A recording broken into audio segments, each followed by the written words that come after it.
What's up, everybody? Welcome to another edition of Motivational Monday. If you can for us, hit that like and subscribe button. Ricky's been working super hard on our channel. I just come in here and sit down and try to give you something. But Ricky's the one that does all the editing and all that stuff. So if you could give him a thumbs up and tell him thank you, all that stuff, because without him, we wouldn't get any of this done.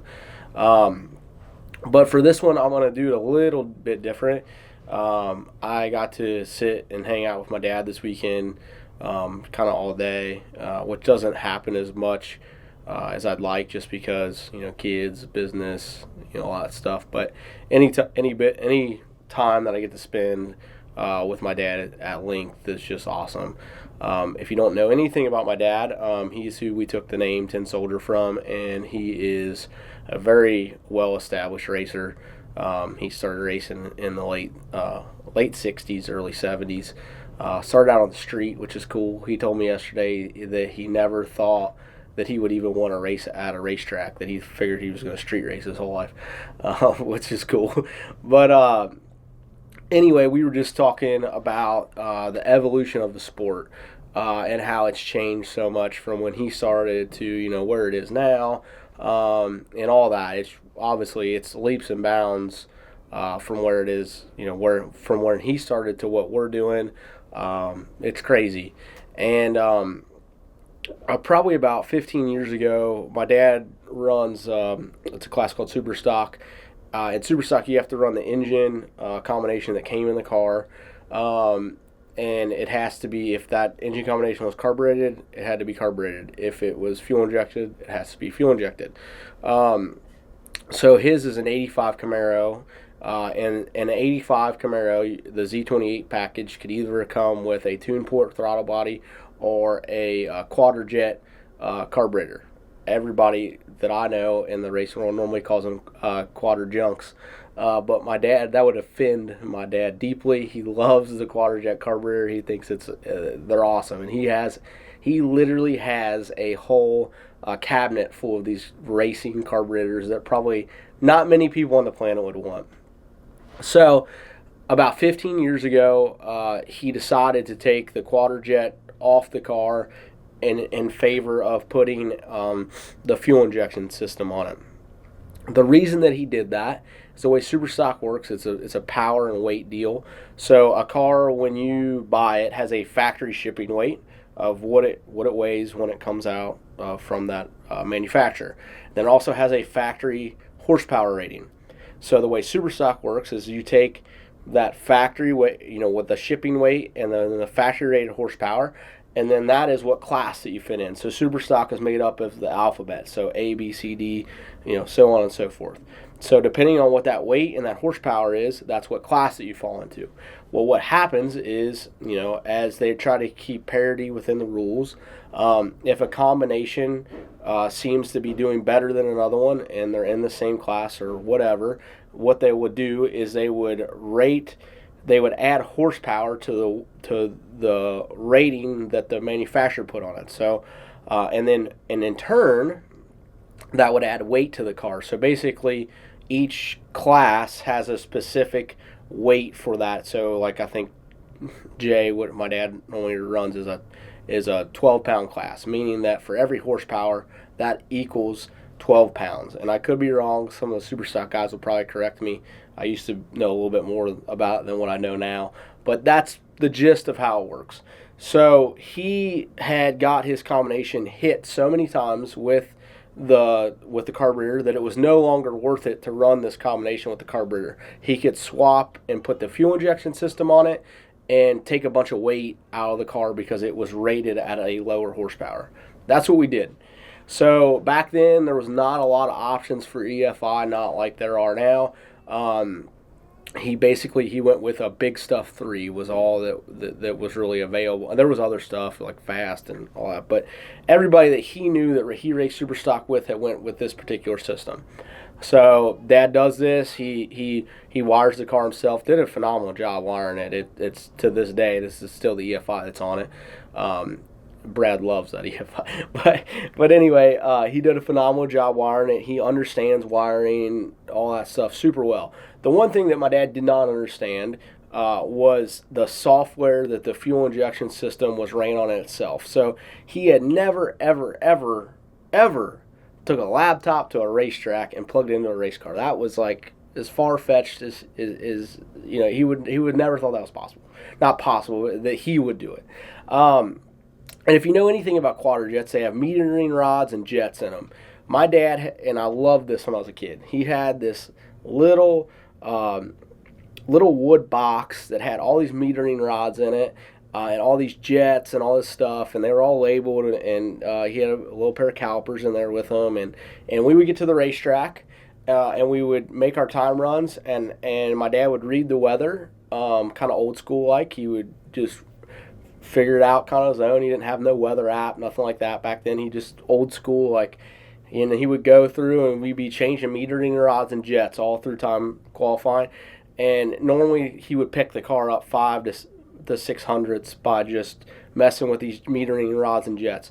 He was literally an expert on quadrajets, jets, man. It was even as a little kid knowing nothing, I knew that my dad knew a lot about these little jets and these metering rods. It was so interesting. So then we put this EFI on the car, and I watched my dad, and this is no jab at him, but my dad was an extremely accomplished, confident racer.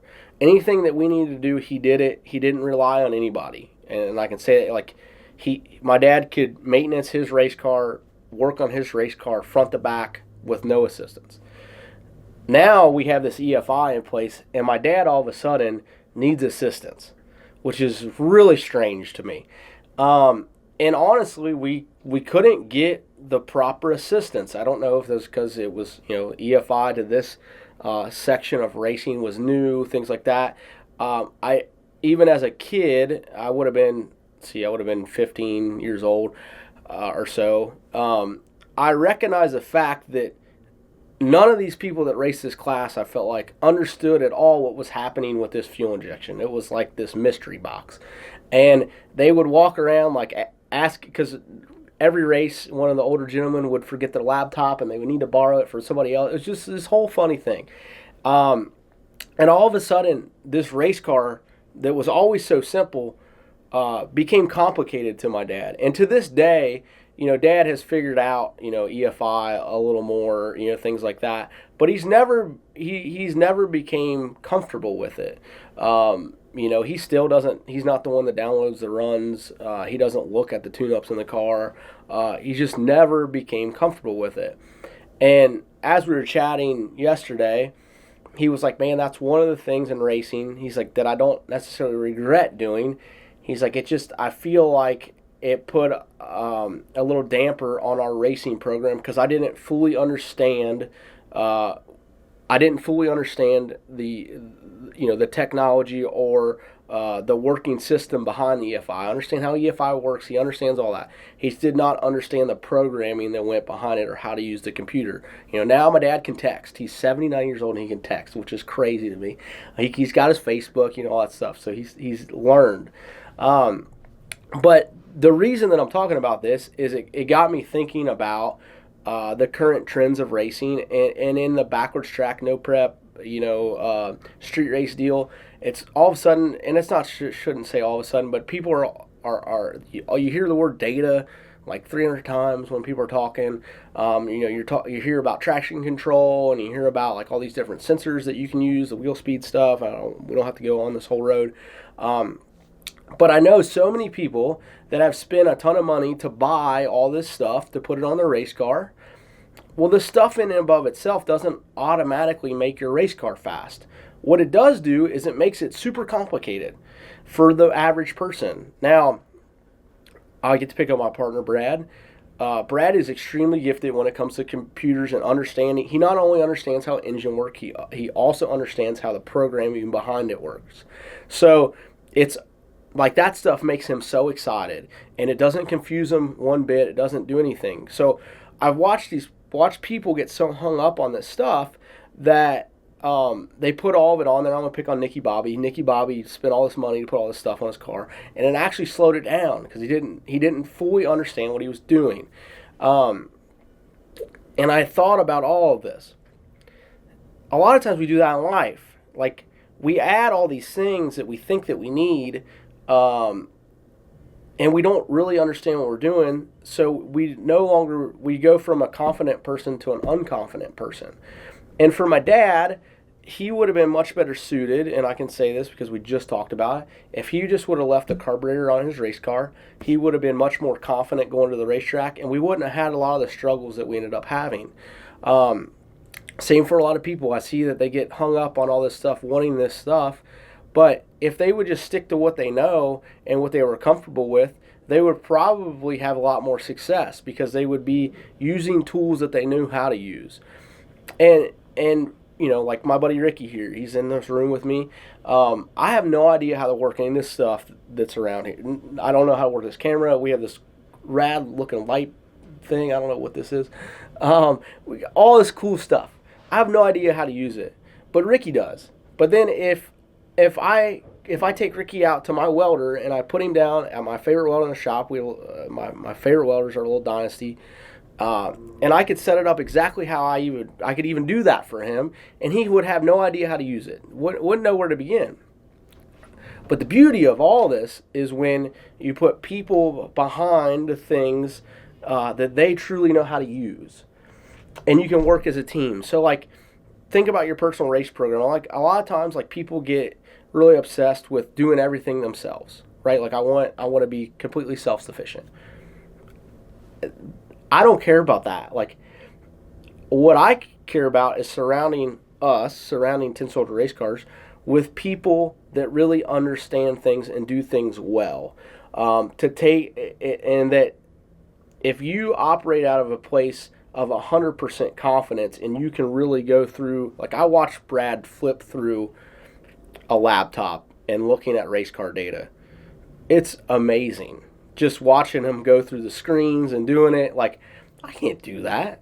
Maybe I could learn a little bit, but I would never be as fluent as what he is. And that dude goes home at night and opens his laptop and looks at data, even when we're not racing. I'm saying, like, the middle of winter, like, he misses it and he just gets up and he looks at data. You're not going to beat a dude like that. You know, like, welding, like, you know, can you learn to weld? Yeah, absolutely. But when I was in welding school, like, it just felt right to me, and you had to beat me out of that welding booth with a stick. So it's going to be hard to catch me because that's what I've immersed my life into. So I say all that to say this. Whatever you're doing, surround yourself with people that are fluent in different parts of the puzzle to make whatever you're doing successful. Jesus says it like this. There's the body of Christ. There's a body that makes up what Jesus came to accomplish. There's hands, there's feet, there's eyes, there's a head, there's all this stuff. Well, the hand cannot do what the foot can do. The eye can't do what your arm could do, so on and so forth. Everything has a specific purpose and a specific place, and people and ability is no different. When the body's 100% and it's working the way that it should, it can do amazing things.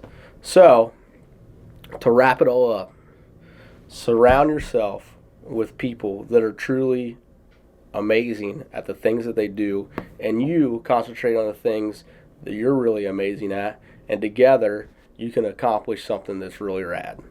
We love you. Have a great Monday. See ya.